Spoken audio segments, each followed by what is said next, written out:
Understanding esophageal dilation. What is esophageal dilation? Esophageal dilation is a procedure that allows your doctor to dilate, or stretch, a narrowed area of your esophagus, swallowing tube.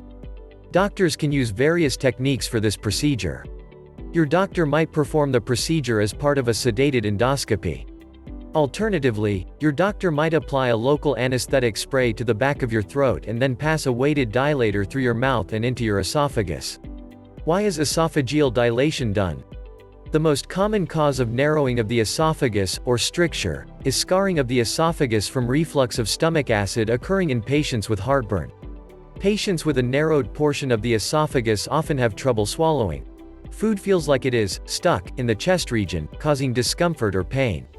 Less common causes of esophageal narrowing are webs or rings, which are thin layers of excess tissue, cancer of the esophagus, scarring after radiation treatment, or a disorder of the way the esophagus moves, motility disorder.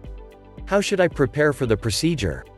An empty stomach allows for the best and safest examination, so you should have nothing to drink, including water, for at least 6 hours before the examination. Your doctor will tell you when to start fasting. Tell your doctor in advance about any medications you take, particularly aspirin products or anticoagulants, blood thinners such as warfarin or heparin, or clopidogrel. Most medications can be continued as usual, but you might need to adjust your usual dose before the examination. Your doctor will give you specific guidance. Tell your doctor if you have any allergies to medications as well as medical conditions such as heart or lung disease. Also, tell your doctor if you require antibiotics prior to dental procedures, because you might need antibiotics prior to esophageal dilation as well. What can I expect during esophageal dilation? Esophageal dilation. Image 1. Your doctor might perform esophageal dilation with sedation along with an upper endoscopy. Your doctor may spray your throat with a local anesthetic spray, and then give you sedatives to help you relax. Your doctor then will pass the endoscope through your mouth and into the esophagus, stomach and duodenum. The endoscope does not interfere with your breathing. At this point, your doctor will determine whether to use a dilating balloon or plastic dilators over a guiding wire to stretch your esophagus.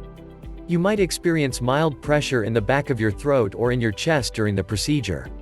Alternatively, your doctor might start by spraying your throat with a local anesthetic. Your doctor will then pass a tapered dilating instrument through your mouth and guide it into the esophagus. Your doctor may also use X-rays during the esophageal dilation procedure. What can I expect after esophageal dilation? After the dilation is done, you will probably be observed for a short period of time and then allowed to return to your normal activities. You may resume drinking when the anesthetic no longer causes numbness to your throat, unless your doctor instructs you otherwise. Most patients experience no symptoms after this procedure and can resume eating the next day, but you might experience a mild sore throat for the remainder of the day. If you received sedatives, you probably will be monitored in a recovery area until you are ready to leave. You will not be allowed to drive after the procedure even though you might not feel tired.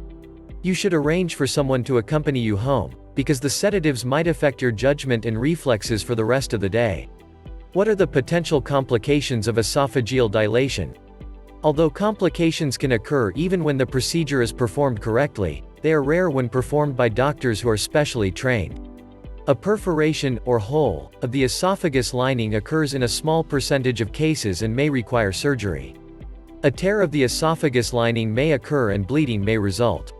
There are also possible risks of side effects from sedatives. It is important to recognize early signs of possible complications. If you have chest pain, fever, trouble breathing, difficulty swallowing, bleeding or black bowel movements after the test, tell your doctor immediately. Will repeat dilations be necessary?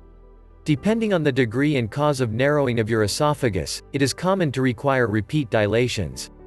This allows the dilation to be performed gradually and decreases the risk of complications. Once the stricture, or narrowed esophagus, is completely dilated, repeat dilations may not be required. If the stricture was due to acid reflux, acid-suppressing medicines can decrease the risk of stricture recurrence. Your doctor will advise you on this.